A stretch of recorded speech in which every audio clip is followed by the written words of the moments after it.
সেইটো মুখ্যমন্ত্ৰী আজি কেনেকৈ ক'লে মুখ্যমন্ত্ৰীয়ে SIT নেকি SITয়ে কওক SIT ৰিপৰ্ট দিয়ক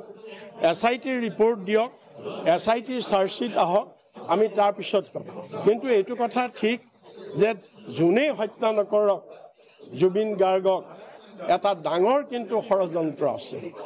এটা ডাঙৰ শক্তি কিন্তু পিছত আছে যিটো অদৃশ্য শক্তি যিটো শক্তি অসমৰ মানুহে সবেই বুজি পাইছে কোন শক্তি আছে এটো সবেই বুজি পাইছে আৰু কি কাৰণে জুবিনক হত্যা কৰা হৈছে হেতু বুজি পাইছে তে মুখ্যমন্ত্ৰীক SITয়ে মাতক মুখ্যমন্ত্ৰীয়ে যদি ইমান কথা জানে যে কোনে হত্যা কৰিছে এটো হত্যাকাণ্ড কোনে হত্যা কৰিছে কি কথা তদন্তৰ আগতে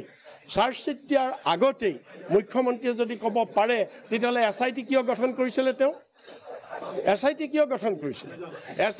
SIT ইমানবিলাক মানুহৰ ভাষ্য কিয় লৈছে ইমানবিলাক মানুহৰ ষ্টেটমেন্ট কিয় লৈছে তেওঁ সিধাসিধি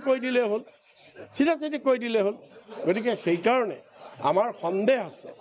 আমাৰ SITৰ সেই কাৰণে তদন্তৰ ওপৰতো সন্দেহ আছে যে এই SITৰ তদন্ত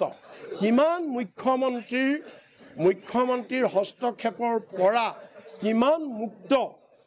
এই কথাটো চাৰ্জশ্বিট দিয়াৰ পিছত পৰিষ্কাৰ হ'ব কিন্তু এটা কথা ঠিক অসমৰ ৰাইজক আমি কৈ দিছো ৰাইজ সাজু থাকক যোনেই হত্যা নকৰক যাকেই বলিৰ পথা নবনাওক চাৰ্জশ্বিটত যাকেই বলিৰ পথা নবনাওক কিন্তু বেকত এটা ডাঙৰ অদৃশ্য শক্তি আছে সেই শক্তিক অসমৰ মানুহে জানিব লাগিব